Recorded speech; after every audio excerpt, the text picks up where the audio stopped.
My true story, from Pennsylvania. My son said, "You'll be fine in the garage for a while." I slept there for 2 nights. On the third, I handed him the eviction notice. My daughter-in-law barked across the kitchen table, her voice slicing through the quiet of the morning. "Listen, old hag, in the house, you're suffocating us. The garage is the only way this family can breathe. Think of it as a test of endurance. If you survive the winter out there, we might reconsider." My daughter-in-law slammed her coffee cup down so hard it rattled the saucer. I sat there, my hands folded in my lap, feeling every inch of my 75 years, waiting in the silence I dared not break. I had been a court secretary for 47 years, organized, respected, known for my careful satchels of case files and my deep, unwavering voice in the chambers. After a mild stroke 3 months ago, I could not walk the lines any longer. But I thought I was headed home, to the warmth of familiar routines, not to a cold garage, not to dust-covered boxes and forgotten gardening tools. I live here now, in Harrisburg, Pennsylvania, with my son and his wife, their home, their world. After the stroke, the doctor said I should not be alone. My son Michael insisted I move in, temporarily, so they could help me. I agreed, because I thought they meant help. Help with my groceries, help with my appointments, help keeping watch over my medications.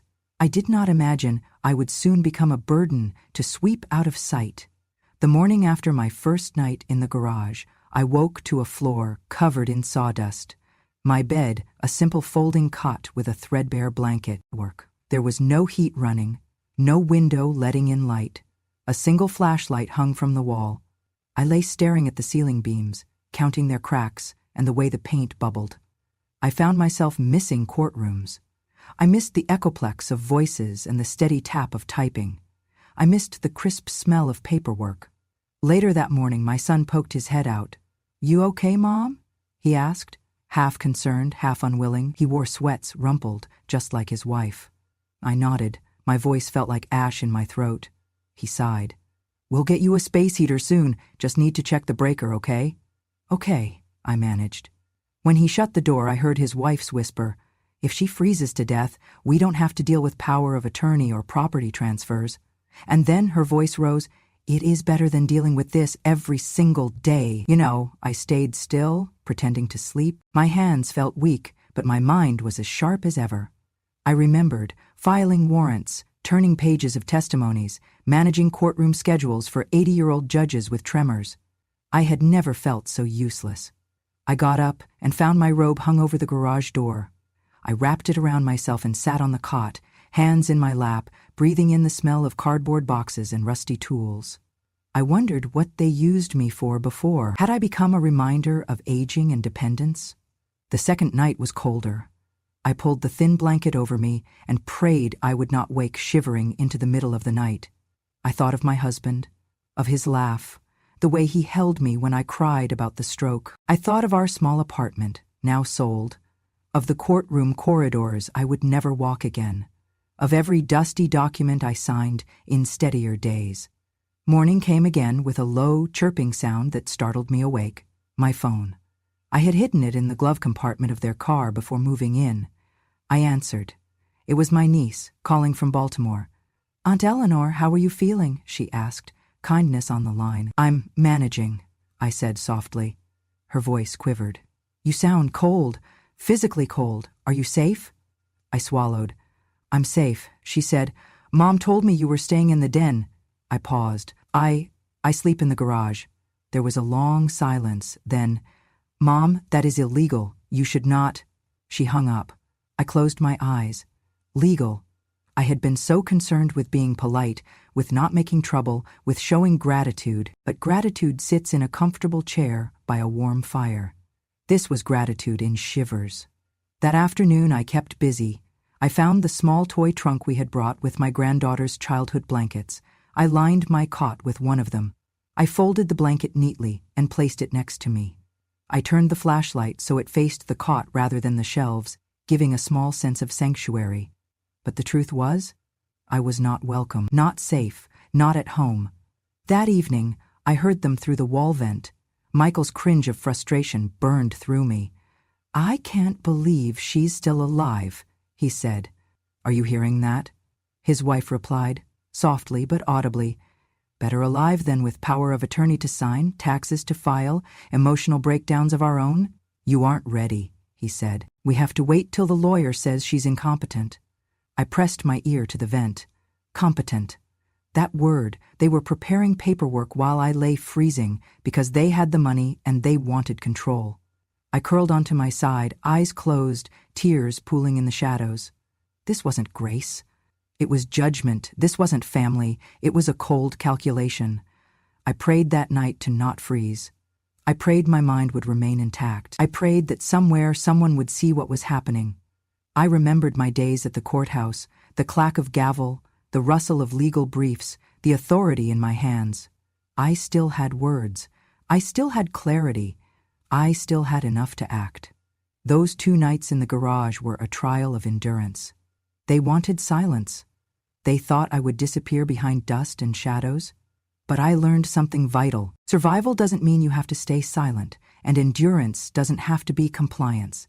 And that realization was the spark that carried me into the next morning, when, on the 3rd dawn, I would walk into their dining room, clear-eyed and composed, and hand them the eviction notice, signed by my lawyer and endorsed by a retired judge who knew me well, a judge who remembered what justice felt like, even when it was served from a cold garage. The first night in the garage was colder than I expected. I had layered on every sweater I could find, pulled the rough blanket tight across my shoulders, and tried to ignore the draft seeping under the door that connected the garage to the main house. Every sound outside, the rustle of leaves, the distant hum of traffic, seemed magnified through the walls. My bones ached from the cot's metal bar pressing against my spine. I curled into myself like a wounded animal, waiting for the night to pass. But it wasn't just the cold that kept me awake. It was the memories. I thought about Michael as a boy, his wide eyes when I packed his lunch, the way he used to hug me after every spelling bee, even the ones he didn't win. I remembered working double shifts, typing court records until my fingers were numb so he could have new shoes and piano lessons. I remembered scraping together money for his college tuition when his father's pension ran out, sacrificing my own vacations so he could study finance in a university 3 states away. And now, here I was, shivering in his garage like a forgotten piece of furniture. The next morning I sat on the edge of the cot, my knees stiff, my breath visible in the air. I poured a little water from the thermos they'd left me, lukewarm, barely enough to soothe the tightness in my chest. There was a bowl of rice porridge on a tray beside it. Cold, no spoon. I used a plastic fork from my purse. I waited until I heard them leave before I slipped out the side door and walked slowly to the mailbox, just to move my legs. My joints screamed, but I kept my back straight. That afternoon, through the small cracked window near the top of the garage door, I watched them return, with friends. They carried grocery bags full of wine, chips, party platters. Laughter echoed through the driveway. It was a birthday. I had forgotten. Michael's wife turned 42 that day. From the garage I watched them gather in the living room. Through the curtain gap I saw them pop champagne. Someone brought out a cake. A banner was taped across the wall. "Happy birthday, Rachel," it read in gold. No one came to the garage to check on me. No one brought me a slice. That night, I coughed until my throat stung. I tried not to make noise. I wiped the blood with my sleeve, then tucked the cloth under the mattress so no one would see. I did not knock. They had made it clear. I was not to interrupt their family life. Around midnight, I heard footsteps on the back porch. The walls in the garage were thin near the water heater. I pressed my ear to the spot and held my breath. It was Michael, talking to someone on the phone. His voice was low but sharp. "She's still here, yeah. I thought she'd last 2 days, tops." Pause. "No, we can't move forward until we have proof she's not competent. The lawyer said once we get 2 more medical reviews we can apply for full guardianship." Another pause. "She won't sign anything. She just sits in there like a ghost." And then a chuckle. "I swear, Mom's tougher than she looks, but if she slips, even once, forgetfulness, confusion, we can file." I stepped back from the wall. My stomach turned. Guardianship. That's what this was about. They weren't just cruel, they were calculated. They wanted control of my medical choices, my finances, my remaining assets, and they were waiting for me to crack, to cry, to forget. to falter. They had mistaken my silence for surrender. It was a mistake. I sat back on the cot, hands trembling, not from fear, but from fury. I wrapped the blanket tighter and closed my eyes. But I wasn't resting, I was remembering. By the time morning broke, I had a plan. Not revenge, not anger, just truth. Truth, delivered with the same precision I once used to prepare court documents, with the same voice I once used to announce, "All rise" in a courtroom. They thought 2 nights in the cold would make me weak, but they had no idea who raised that roof they were drinking under. And I was about to remind them, quietly, completely, and without raising my voice. My granddaughter, Lily, gave me the watch 2 Christmases ago. "You have to stay sharp, Grandma," she said, placing the sleek little thing on my wrist with pride. "It tracks your steps, monitors your heart rate, and if anything ever happens, it records." At the time I smiled and humored her. She was always so thoughtful, so practical, so much like her mother, my daughter, gone too young. I wore the watch every day, mostly to appease her. I never imagined it would become my shield. But that night, after listening to Michael's whispered plans for my guardianship, I tapped the watch face 3 times. The screen blinked once, red. That meant it was listening. And I began recording. The next morning I did not speak a word during breakfast. Not that anyone offered me anything, but I passed Michael in the hallway while he refilled his coffee, and I smiled at him like nothing had happened. I went back to the garage, closed the door.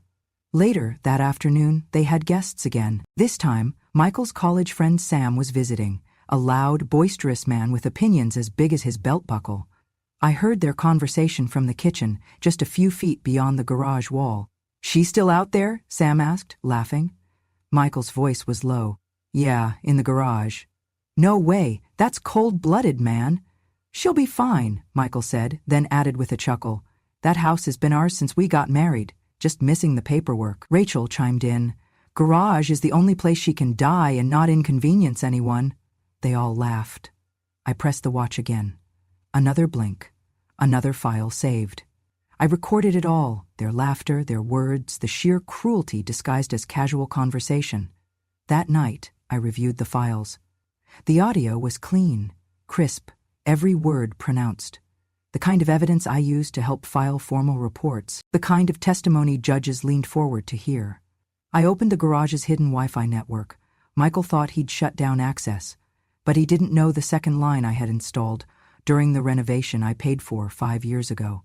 I used my old tablet, still tucked inside my suitcase, to transfer the audio and video clips. And then I sent them. To my lawyer.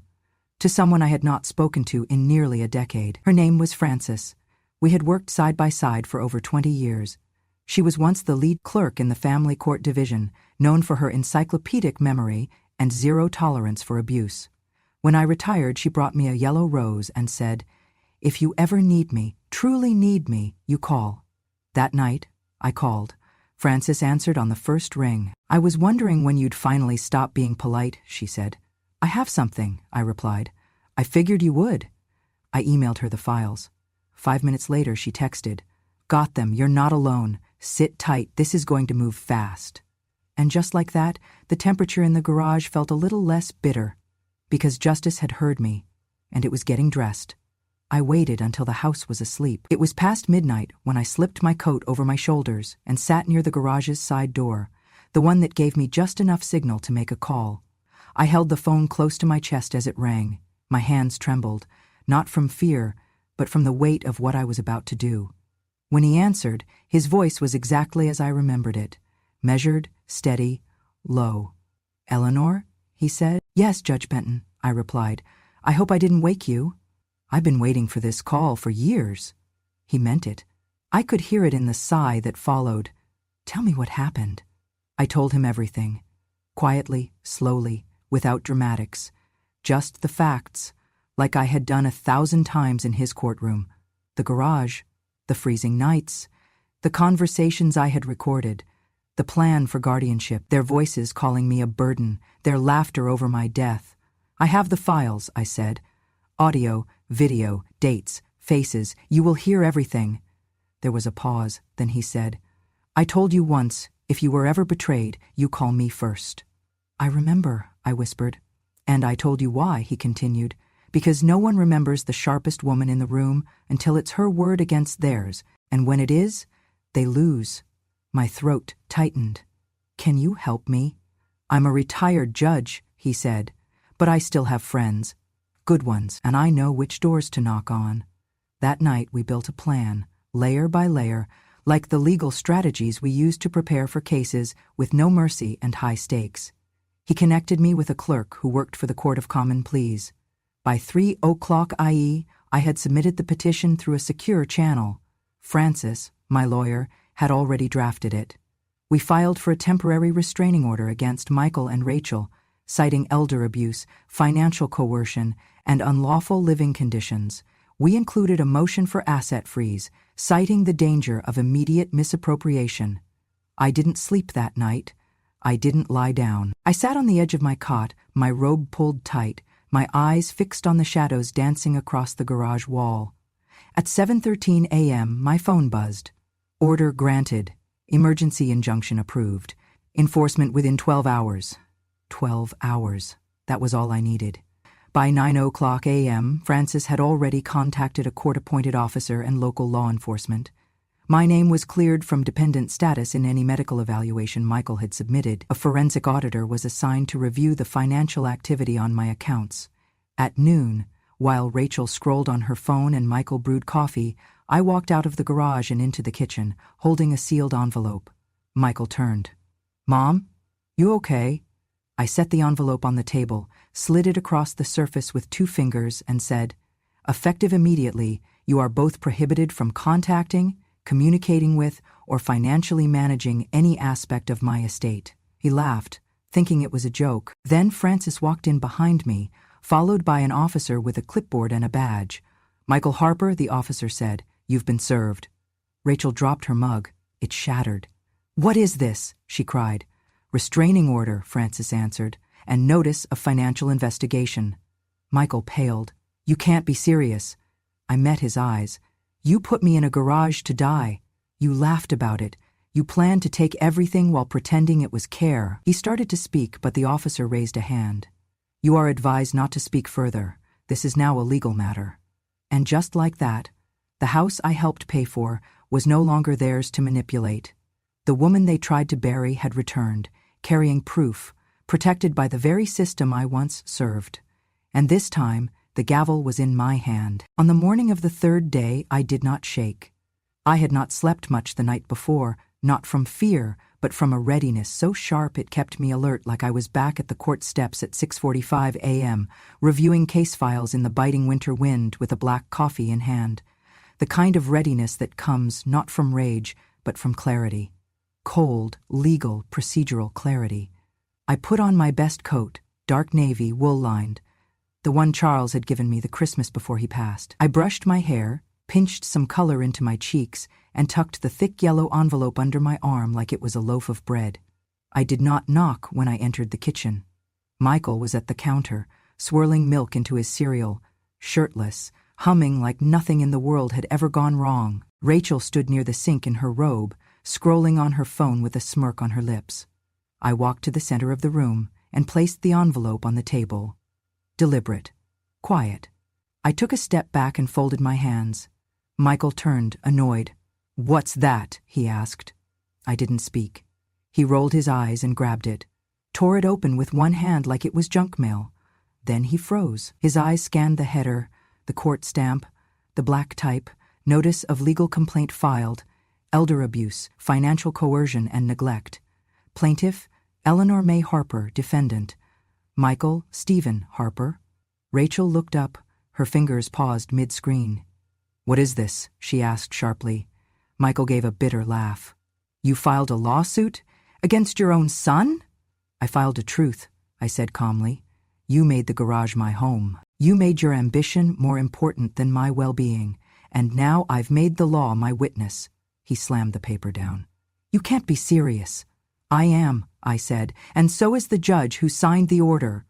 "This is garbage," he snapped. "It won't hold." Rachel grabbed the packet. Her eyes widened. "Michael, there's an emergency order in here, a 30-day restraining order. Effective immediately," I said. He turned to me, voice rising. "You are my mother, and you are my plaintiff," I replied. He crumpled the document in his hand, fists trembling. "You think this scares me? You think I'll let you do this? I'll call the lawyer." At that moment, the doorbell rang. None of us moved. Then the knock came, hard, 3 times. I stayed where I was as Michael stomped to the door and yanked it open. 2 officers stood on the porch, one holding a clipboard. "Michael Harper?" the taller one asked. Michael's voice cracked. "Yeah? You've been served a protective order filed through the Court of Common Pleas, approved by Judge Benton and filed under Emergency Statute 57E. We are here to enforce the 30-day no-contact order and to begin inventory for a temporary financial freeze pending investigation." Rachel gasped. I stood still, hands folded. Michael's defiance began to tremble in his shoulders. "This is insane. She's old. She's confused. She doesn't even know what she's doing." I stepped forward. "I know exactly what I'm doing. I gave you 30 years of sacrifice. I gave you a future, and you gave me a garage and a plan to steal what little I had left." He looked at me like I was a stranger. Rachel backed into the hallway, pale. The officer handed Michael a packet. "You have 1 hour to pack. You will stay at a separate residence. Any contact, physical or digital, will violate the court order and may result in arrest." "I'm her son," he muttered. "You were," I said, "but today you're just another man who underestimated a woman who remembers everything." He didn't speak again. They left in under an hour. The garage sat empty by nightfall, and I, wrapped in the same coat Charles gave me, finally sat at the kitchen table, in the chair they once said I wasn't welcome in, and opened the window to let the cold air in, not because I had to, but because I chose to. By the end of that week, my story had left the garage and entered the public square. It started with a local journalist, a soft-spoken woman named Terry whom I'd known in passing from the courthouse years ago. She called Francis after hearing whispers about a protective order being issued in under 12 hours and a son being removed from his own home by his mother, a retired court clerk. Terry asked if I would talk. I said yes. We met at Francis's office, where I told my story with the same clarity I had used reading court briefs for decades. No tears, no dramatics, just the facts. The recordings, the dates, the blanket, the blood I coughed into my sleeve, the birthday party behind a wall, the laughter that followed their plan. The article hit the local paper 2 days later with a headline that made my heart stop. "Mother sleeps in garbage, takes son to court, and wins." The subhead read, "Retired clerk files elder abuse charges after being forced into freezing conditions. Evidence includes hidden recordings and court testimony from a retired judge." My photo, taken outside the courthouse, showed me in my navy coat, eyes sharp, face calm. The image spread quickly. By Friday, regional outlets picked it up. A Sunday morning talk show asked to interview me live. I declined the national press, but only because I had more pressing invitations. The Central Pennsylvania Women's Alliance reached out first. "We'd be honored to have you as a guest of distinction at our spring forum," the organizer said. "You've given so many women strength." Then the Harrisburg Senior Council, then a legal roundtable, then the State Bar Association. Apparently, I'd become something of a folk hero, the grandmother who took back her chair at the kitchen table. But what moved me most wasn't the titles or panels. It was the handwritten letters. They came by the dozens. One from a woman in Pittsburgh who had spent 6 months sleeping in her basement while her son's wife told people she was traveling. One from a woman in Ohio who thanked me for reminding her that being quiet doesn't mean being helpless. I sat at my desk each evening, replying to as many as I could. It became a ritual. Tea, music, and writing back to the women who, like me, had waited too long to speak. Meanwhile, back in Harrisburg, things unraveled for Michael and Rachel faster than even Francis predicted. The church they attended held a private meeting after reading the local news and receiving a wave of concerned calls. Michael, once the chairman of their community board, was quietly removed from his leadership position. He violated the moral trust we expect of our stewards, their pastor later told me. But the real blow came the following week. An investigator assigned by the state's Department of Aging launched a full review of my case, including the recordings I submitted.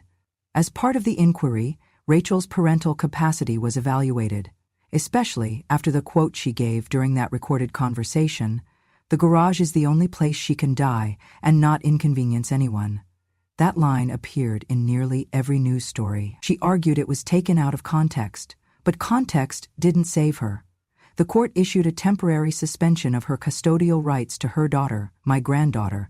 The child was placed with Rachel's sister pending further evaluation. Rachel's screams echoed down the courthouse hallway that morning.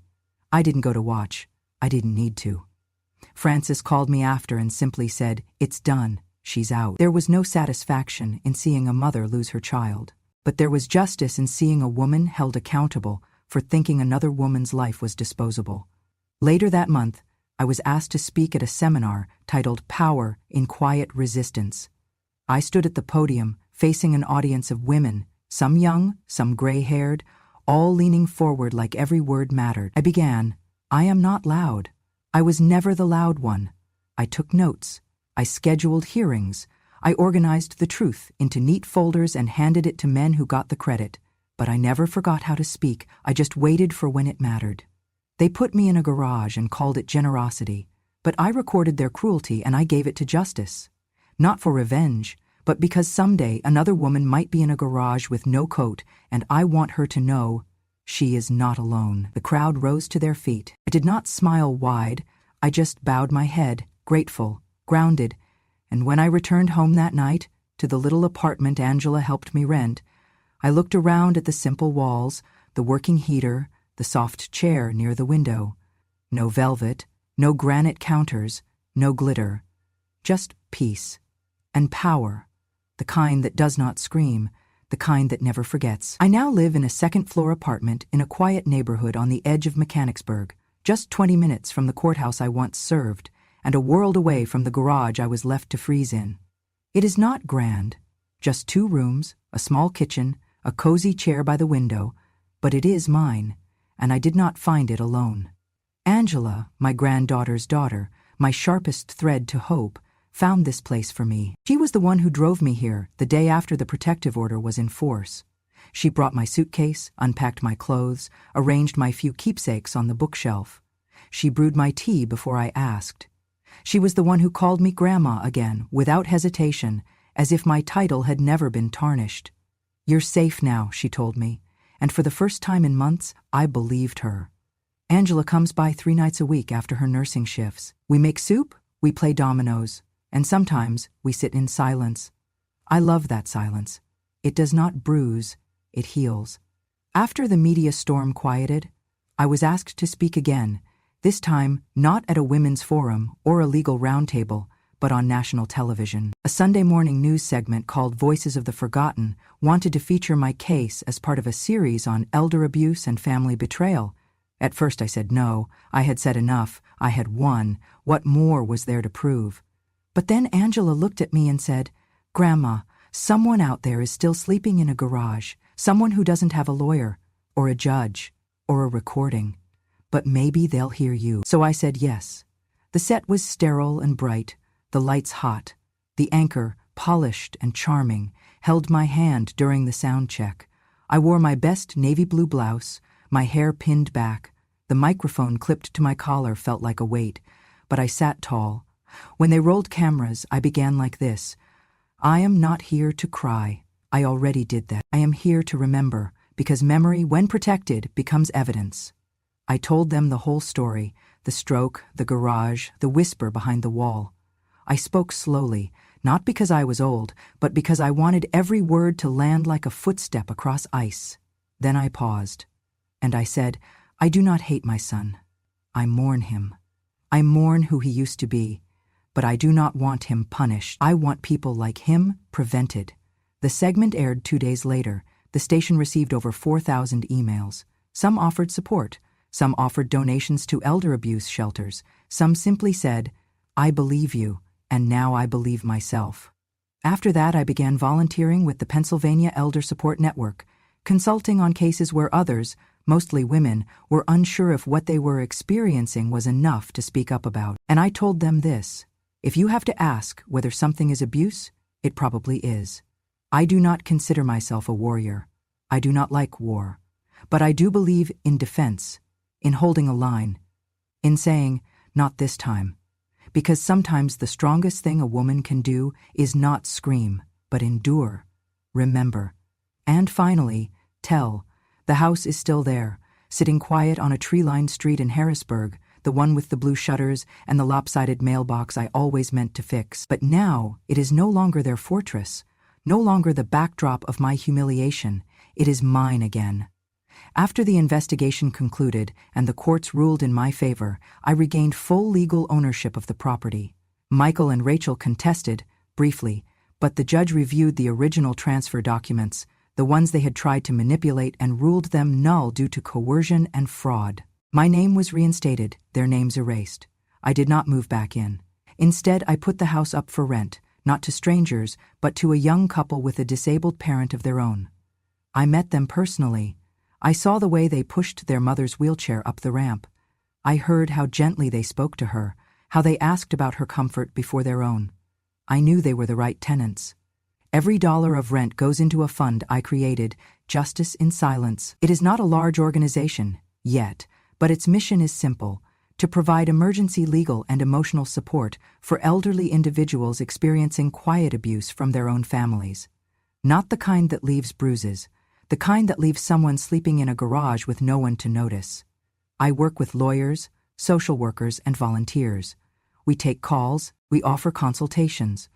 We listen to stories that sound like mine, and we tell those women, those men, you are not alone. And no, you are not crazy.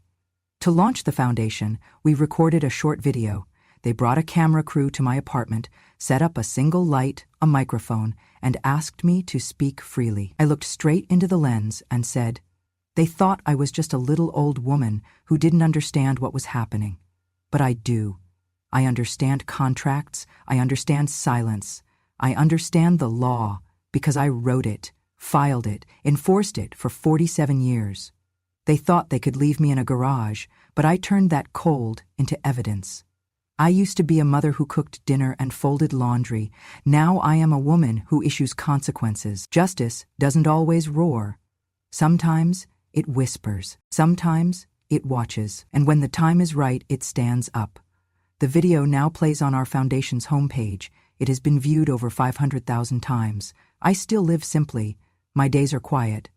But now, when I sit by the window with my tea and hear the laughter from the street below, I smile. Because this isn't the story of how I was mistreated, it is the story of how I remembered who I was, and became the judge of my own ending. After everything, after the restraining orders, the interviews, the foundation launches, I began writing letters. Not to lawyers, not to reporters, to them. To Michael, to Rachel, and most of all, to my granddaughter. I had no illusions. I did not write out of sentiment. I wrote because there were things that needed to be said, clearly, calmly, permanently. The letter to Michael was 3 pages long, typed, signed, delivered by certified mail. I began it simply. You stopped calling me Mom long before the garage. I reminded him of the summer I worked overtime to buy his first suit for debate team, of how I learned to drive again at age 60, just to take him to his college interviews when his father was in the hospital. I reminded him that I never once asked him for repayment, only for respect. Then I wrote, when you placed me in the garage, you did not just fail as a son. You failed as a man entrusted with memory. You forgot who held your fevered body through nights of croup and despair, and that forgetting, more than the cruelty, is what condemned you. I ended the letter, without hate, but without forgiveness. You may repair your life, but not through my silence. You lost the right to that. The letter to Rachel was shorter. You laughed about where I might die. I hope you remember that sound every time your daughter asks where her grandmother went. No more, no less. The hardest letter to write was to my granddaughter. She was only 12 when it happened, young enough to be shielded, old enough to notice things not spoken. She had slipped a folded card under the garage door the second night. I still have it. I'm sorry if I was mean. I love you. Maddie. I did not answer then. But now, from my little desk by the window, I wrote, Maddie, you did nothing wrong. The silence between us was not your fault. Sometimes adults hide their shame by calling it protection. But you are old enough to know that loving someone means asking questions, and I hope one day, when you are ready, you'll ask me everything. I will tell you the truth, and I will never make you feel small for seeking it. I signed it simply, with love, always and unshakably, Grandma. I mailed it. I do not know if it will be answered, but I needed her to know I had not disappeared. I had reclaimed my name, my space, my story, and most of all, my voice. That is what justice in silence is really about, not punishment, but presence. Not revenge, but the restoration of truth, page by page, word by word, until even the women in garages are remembered by name, and no one ever dares to forget us again. Thank you for walking this road with me. If you've made it to the end of this story, perhaps it is because something inside you recognized the cold. Not the cold of a garage in Pennsylvania, but the cold of being dismissed, underestimated, or quietly erased. Maybe you felt the sting of being called a burden, or heard someone whisper behind closed doors that you've had your time, as if dignity came with an expiration date. Maybe, like me, you were told to be grateful for scraps while they dined at the table you once paid for. Maybe you were told that your pain was exaggeration, that your memories were wrong, that your truth was inconvenient. If so, know this, you are not alone.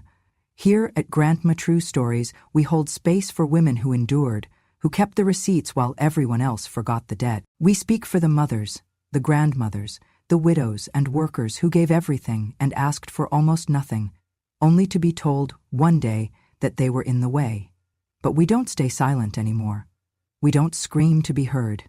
We speak with the weight of years, of memory, of justice long delayed. Because our stories aren't fiction. They're the missing pieces behind every family portrait that looked too perfect. They're the footnotes no one wanted to publish. And now, finally, they're being told. If this story moved you, if it made you clench your jaw, or blink back tears, or whisper "me too" into the quiet, then I invite you to stay with us. Subscribe to Grandma True Stories. Because when you do, you're not just clicking a button, you're sending a message to the world and to every elder woman who was ever pushed aside that we are still here, that we are still watching, that we are still telling the truth. And that truth? It may come late, it may come quiet, but it never comes empty. Click that subscribe button. Because revenge has no expiration date, and wisdom never retires.